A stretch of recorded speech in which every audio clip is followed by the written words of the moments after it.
আমাক ৰাস্তা লাগিব দলং নিদিয়ালে ৰাস্তা নিদিলে আমি ভোট নিদিওঁ এই বৰ্জন কৰিমেই কৰিম অনিষ্টকাললৈ বৰ্জন কৰিমেই কৰিম নহ'ব দিব লাগিবই আমাক আমি মানিব লাগিব আমি ভোট বৰ্জন কৰিমেই কৰিম আমি মহিলা পুৰুষ মহিলা সমানে ভোট বৰ্জন কৰিমেই কৰিম আমাক দলং লাগিবই লাগিব ৰাস্তা নিদিয়ে কোনো ইয়াত সোমাব নোৱাৰিব কোনো ৰাস্তা পদূলি নাইকিয়াৰ কাৰণে আমাৰ ল'ৰা ছোৱালী স্কুললৈ যোৱা অসুবিধা হয় আৰু আমাৰ বেমাৰী কোনোবা পৰি থাকিলে নিবলৈ বহুত অসুবিধা ডাক্তৰ এজনকো পাবলৈ আমাৰ ইয়াত নাই আনি ইমান পানীৰ মাজত নাও নহ'লে আহিব নোৱাৰে আৰু ৰাস্তা নাই পদূলি নাই কেনেকৈ আহিব আৰু কেনেবাকৈ মেডিকেললৈ নিবলৈ হ'লেও আমাৰ এতিয়া 6 কিলো 7 কিলোমিটাৰ খোজকঢ়াই নিব লাগে বা বোচা কৰি নিব লাগিব নহ'লে খাঙি ভাৰ কৰি নিব লাগিব ইমান অসুবিধাত পৰি আমি ইয়াত আছোঁ কিন্তু আমাৰ চৰকাৰ পিনৰ কোনো যে এই ৰাস্তা পদূলি বা দলংখনৰ নিৰ্মাণটোকে যে নিদিয়ে ধৰি কিন্তু ভোটৰ সময়ত আহে গোটেই মহিলাক কোনোবাক 10 টকা এটা দিব কোনোবা 5 টকা এটা দিব এনেকৈ তামোল এখন খুৱাই মানে ফুচুলাই মুচুলাই ভোটখিনি বিচাৰি আহিবলৈ অনুৰোধ সিহঁতৰ আহে ইয়াত অনুৰোধ কৰি কিন্তু এতিয়া আমাৰ বৰ্তমানটো চলিবলৈ কাৰণে ৰাস্তা নাই পদূলি নাই আৰু ইপিনে দলং নাই আমি কেনেকৈ এইখিনি মানুহ চলি আছোঁ এইখিনি সমস্যাটো সিহঁত খবৰ ল'বলৈ নাহে সেইবাবে আমি এতিয়া এই ভোট বৰ্জন কৰিম বুলি ভাবিছোঁ ইয়াত কোনো পাৰ্টি আহিলেও আমি অনিষ্টকাললৈ ভোটকে নিদিওঁ আমি গোটেই সিদ্ধান্ত কৰিলোঁ মহিলা আৰু আমাৰ মতা বাপজনহঁতকো সকলোকে কৈছোঁ যে আমি কোনো ইয়াত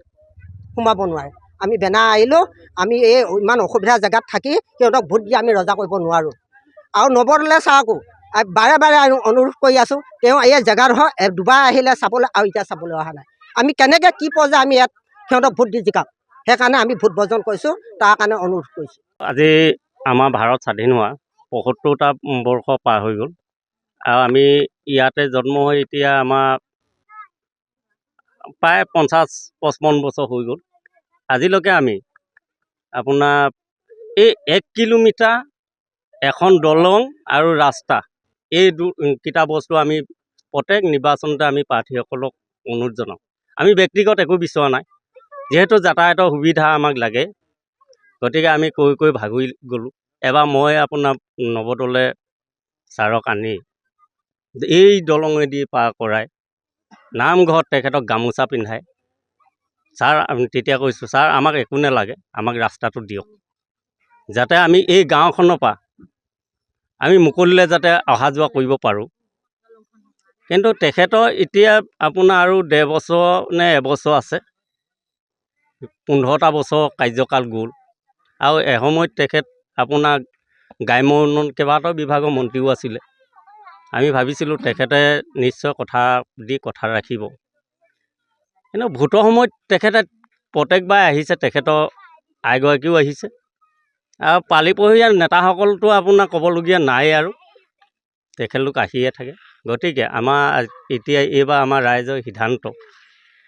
সিদ্ধান্ত লৈছে আমি লোৱা নাই যে আমি ইমান বছৰ এনেধৰণে থাকিলে এখন আমি গণতান্ত্ৰিক ৰাষ্ট্ৰত আমি সম অধিকাৰ পাব লাগে আমি অইন বিচৰা নাই ব্যক্তিগত আমি এটা ৰাস্তা আৰু এখন দলং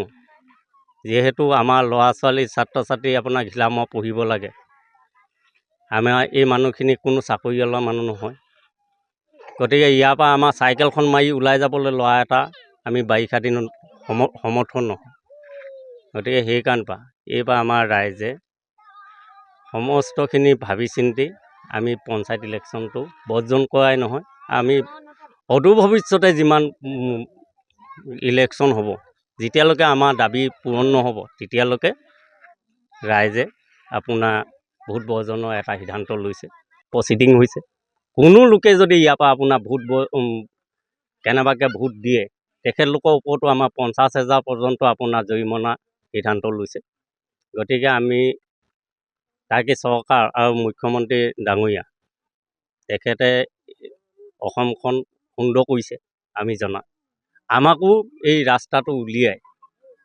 আপোনাৰ দলংখন দি আমাৰ এই পানীৰ মাজত থকা গঙাটোপৰলখীয়া মানুহখিনিক যাতে বাহিৰলৈ উলিয়াই নিয়ে তাই আমি তেখেতৰ ওচৰত অনুৰোধ কৰিছোঁ যিকোনো খবৰৰ বাবে যোগাযোগ কৰক 7099017330 লগতে 7099017110 নম্বৰত